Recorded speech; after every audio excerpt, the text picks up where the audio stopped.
ხელისუფლება უნდა შეიცვალოს არჩევნების გზით. ჩვენ ამას ცალსახად ვემხრობით. ეს იქნება ვადამდელი თუ ეს იქნება ჩვეულებრივად რიგითი მორიგი არჩევნები, ამას გვიჩვენებს, რომ ძალიან სასაცილო იქნება მე რო ეხა დღეს კონკრეტული თარიღი, რომ თქვა კონკრეტული თარიღი მეორე ოპოზიციის ლიდერის, მაგრამ არიან ძალები, ვინც ფორსირებას აკეთებს პროცესებში. ხო, ვინც ფორსირებას აკეთებს, ჯერჯერობით იმით მთავრდება ყველაფერი, რომ ხელისუფლების სათავეში არის კვლავ მიხეილ სააკაშვილი და ხელისუფლებას მართავს კვლავ მისი ნაციონალური მოძრაობა. აი ეს არის ვინც ფორსირებას აკეთებს, ხოლო ვინც მიზანმიმართულად მუშაობს გამარჯვებისთვის, ის არც ფიქრობს, რომ დაასახელოს კონკრეტული თარიღები. ძალიან სასაცილო იქნება ეხლა მე რომ განმეორდე, სხვებს რომ მივყვე, ვისაც დაუსახელებია არაერთს ასეთი თარიღები, ხალხი შეკრებილა, სამწუხაროდ ჩემი ოჯახის წევრებიც იღებდნენ ძალიან ხშირად ამ აქციებში მონაწილეობას და შემდეგ საკმაოდ გულგატეხილები დაბრუნებულან სახლში. შედეგად ისევ სააკაშვილის მმართველობა დარჩა. ეს არის ნიჰილიზმი, რომელიც შემდეგ უკვე ხალხში იცი რა, ხო ეს ბუნებრივი მოყვა, აი ამ ყველა პროცესს მოყვა ეს, ამიტომ ეს უნდა მოხდეს არჩევნებით და ჩვენ აუცილებლად მოვახერხებთ. მე მაქვს იმედი, რომ პოლიტიკური პროცესების გააქტიურება დაიწყება სწორედ თბილისის საკრებულოდან. დიდი მადლობა ინგა. ძალიან დიდი მადლობა, მინდა მთელი გულით გისურვო წარმატება. დიდი მადლობა. შეგახსენებთ, რომ ჩვენი სტუმარი იყო ქრისტიან დემოკრატების ერთ-ერთი ლიდერი ინგა გრიგოლია. გადაცემაში რეკლამის დროა, რეკლამის შემდეგ ჩვენ უკვე ალიანსის ლიდერთან თინათინ ხიდაშელთან ვისაუბრებთ.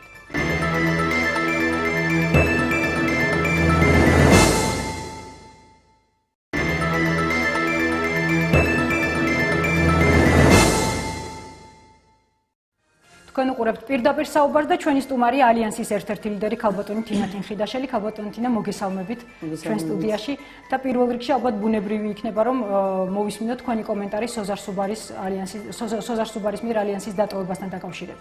პირველ რიგში გილოცავთ დიდი მადლობა მოწვეულობის დაწყებას და ეთერში დაბრუნებას. სოზართან დაკავშირებით ერთ-ერთი რამ შემიძლია გითხრათ, რომ ახლა ტელევიზორიდან არ ვაპირებთ ნამდვილად მასთან საუბარს. ვფიქრობ, რომ ადამიანები, სასწრაფო ადამიანები თავად იღებენ საკუთარ გადაწყვეტილებას და თავად ირჩევენ საკუთარ გზას, ისე რომ არაფერი საკომენტარო ნამდვილად არ მაქვს. ჩვენი გზა გვაქვს, რომელთაც მივდივართ ალიანსი საქართველოსთვის, მივდივართ ერთად.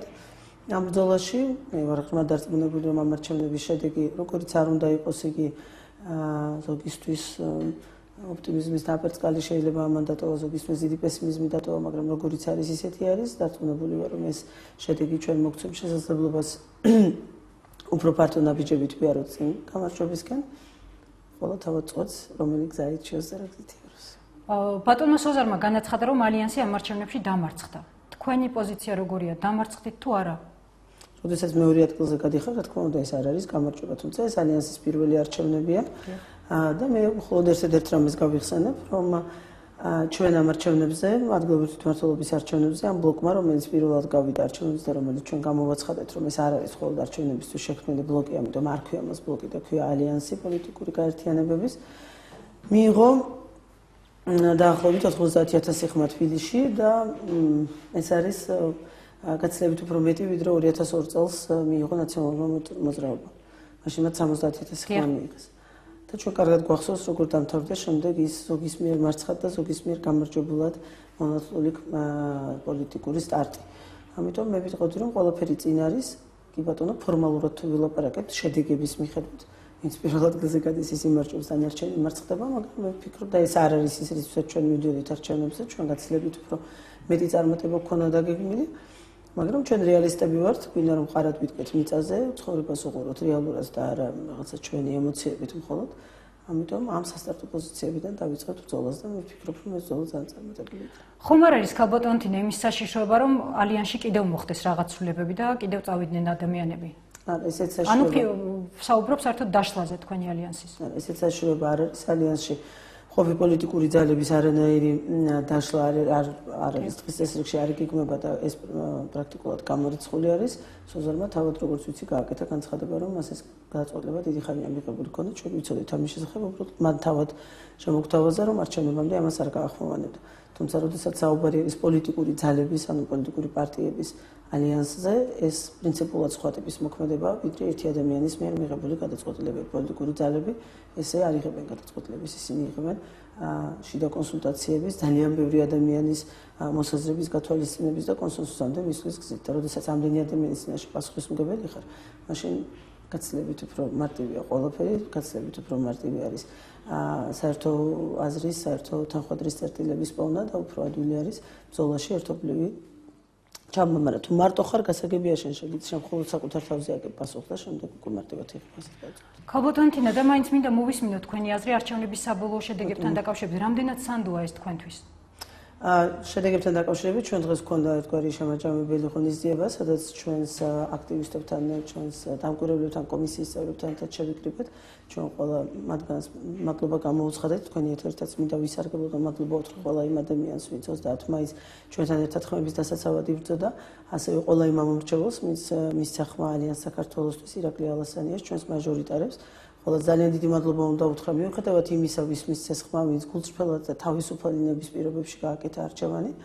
იმიტომ რომ ჩემის აზრით, სწორედ ეს არის, რასაც უნდა ეფუძნებოდეს პოლიტიკური პარტიების მიერ არჩევნების შემდეგ ხელის ჩამორთმევა, მილოცვა, მარცხის აღიარება და პოლიტიკური გზის შემდგომი ნაბიჯების დაგეგმა. სამწუხაროდ 30 მაისს საქართველოში მოსული ამორჩევლიდან ყველა მასე არ გააკეთა არჩევანი და სამწუხაროდ ჩვენ ყავდა ძალიან დიდი რაოდენობა ამორჩევლის, რომელიც სხვის ნებით, სხვის მიერ თავსმოხვეული ნებით აკეთებდა ამ არჩევანს.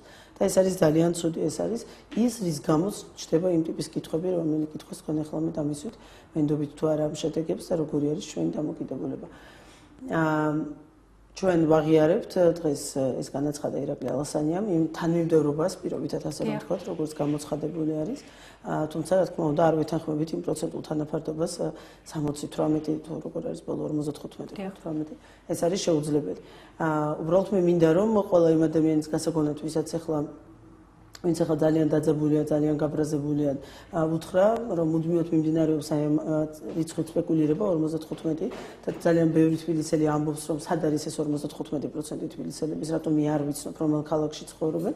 მე მინდა მოგთხრა, რომ სინამდვილეში აქ საუბარია თბილისელების 25%-ზე და არა 55%-ზე, იმიტომ რომ მოგესალმებათ, ნახევარი ამომრჩევლის არ მოვიდა სხვადასხვა მიზეზების გამო, ზოგი იმიტომ რომ რიგი პოლიტიკური ძალები ამ სკეპტიციზმს აღღვევებდნენ და უნდობლობას არჩევნების მიმართ, ზოგი იმიტომ რომ მედიის, ნაციონალური მედიის დემაგოგიის ქვეშ აღმოჩნდა და კიდევ უფრო მეტ პესიმიზმში ჩავარდა სხვადასხვა მიზეზების გამო ადამიანები არ მოვიდნენ არჩევნებზე, ამორჩევლის ნახევარი არ მოვიდა. იგი უგულავა, რომელიც ახლა ამბობს, რომ ის თბილისის ნახევარმა აირჩია, სინამდვილეში აირჩია მხოლოდ მოსული ნახევრის ნახევარმა, ანუ ამორჩევლის ერთმა მეოთხედმა და ეს არის ძალიან მნიშვნელოვანი იმ ადამიანებისთვის, ვისაც დღეს უცბად აი ესეთი დიდი შესაძლოა იმედგაცრუება ან გულდაგატეხილობა დაემართა, რომ მათ ძალიან კარგად იცოდნენ. ქალბატონთინა, აი ამის საწინააღმდეგოდ ყველაზე ეფექტური ეგრეთ წოდებული გამარჯვების ფორმულა, ანუ საერთო კანდიდატზე შეთანხმება. იცით რა არის ყველაზე კარგი საერთოდ თეორიულად რა იქნებოდა, ეს არ არის პოლიტიკოსების საქმე. პოლიტიკოსების საქმე არის რეალურ ცხოვრებაში ცხოვრება. შეუძლებოდ მიგაჩნიათ, რომ ეს პრაქტიკულად ეს არის აბსოლუტურად შეუძლებელი, ეს ბოლო ერთმა წელმა დაადასტურა, რომ ეს არის აბსოლუტურად შეუძლებელი. ჩვენ საქართველოში ყავს პოლიტიკური ძალები, რომლებსაც მიაჩნიათ, რომ დიახ, ისინი ოპონირებენ სინამდვილეში მიხეილ სააკაშვილს, მე ამაში ეჭვი არ მეპარება, ამას ხაზგასმით ვამბობ, რომ მათ ოპოზიციურ განწყობებში ეჭვი არ მეპარება, მაგრამ მათ ვერ წარმოუდგენიათ სხვისი ხელით დამარცხებული მიხეილ სააკაშვილი. და მათ აქვთ ესეთი განცდები, რომ მხოლოდ მათ უნდა დაამარცხონ, სხვა შემთხვევაში მათ ეს არ მოსწონთ, არ აწყობთ, ეს არ არის მათი პოლიტიკური წარმატების დასაწყისი. და არის კიდე სხვა მრავალი ტიპის გემოვნების პოლიტიკური ძალები, საგარეო ორიენტირები, ღირებულებები, ფასეულობები და ასე შემდეგ. ეს არის შეუძლებელი, ეს იქნებოდა ამორჩევლის მოტყუება. ჩვენ პოლიტიკური ერთობა შევქმნით, პოლიტიკური ერთობა იმ პოლიტიკური პარტიების, რომლებსაც გვაქვს საერთო ღირებულებები, საერთო ხედვა ჩვენი ქვეყნის მომავლის, ჩვენი ქვეყნის განვითარების. და მე ვფიქრობ, რომ სწორედ ეს არის იმ ტიპის გულწრფელი კომუნიკაცია საზოგადოებასთან, რომელიც პოლიტიკურ ძალებს უნდა ჰქონდეთ. ჩვენ შეგვეძლო საზოგადოება შეგვიყვანეს შეცდომაში არჩევნების წინ გვეთქვა, რომ აი ხა ჩვენ არ ვიცი 30, 40, რამდენს ჩათვლიდნენ სკეპტიკოსები საკმარისად იმისთვის, რომ ეთქვათ, რომ შედგა ეს პოლიტიკური ერთობა და არის საერთო კანდიდატი. რამდენი უნდა ყოფილიყო ბიულეტენში 3, 5, 1. ეს ხომ ძალიან პირობითი ცნებები არ არის, ჩვენ საუბრობთ, არა? რეალურად საუბარი არის იმაზე, რომ ის პოლიტიკური ძალები უნდა გადიოდნენ არჩევნებში ერთად, ვისაც შეუძლიათ ერთად ისაუბრონ საერთო ხედვებზე. და ვისაც აქვს საერთო პრინციპები. ამას ვამბობ, საერთო ხედვები აქვს მომავლის და საკუთარი ქვეყნის განვითარების. სხვა ყველა შემთხვევაში ჩვენ ვატყუებთ ამორჩეველს. და მე არ მგონია, რომ ეს იყოს მაინც და მაინც მისასალმებელი საკითხი. თუმცა ალბათ ამ შემთხვევაში გააჩნია თუ რა არის მთავარი მიზანი. ოპოზიციის ერთი ნაწილი აცხადებს, რომ თუ ჩვენი მთავარი მიზანი არის ამ ხელისუფლების შეცვლა, მაშინ მიუხედავად განსხვავებული ხედვებისა, მაინც ღირდა გაერთიანება. ჩვენი მთავარი მიზანი არის საქართველოში ნორმალური, დემოკრატიული, ცივილიზებული სახელმწიფოს მშენებლობა. და არა უნდა იყოს ეს. და არა მიხეილ სააკაშვილის ან რომელიმე სხვა გვარის დასახელის წინააღმდეგ. ანუ ამ რეჟიმის პირობებში შესაძლებლად არა, ეს არ არის შესაძლებელი. თუ ამ გზაზე არსებობს წინაღობა, რა თქმა უნდა, ეს წინაღობა უნდა დაიძლიოს და დიახ, დღეს მიხეილ სააკაშვილი არის დიდი წინაღობა ამ გზაზე.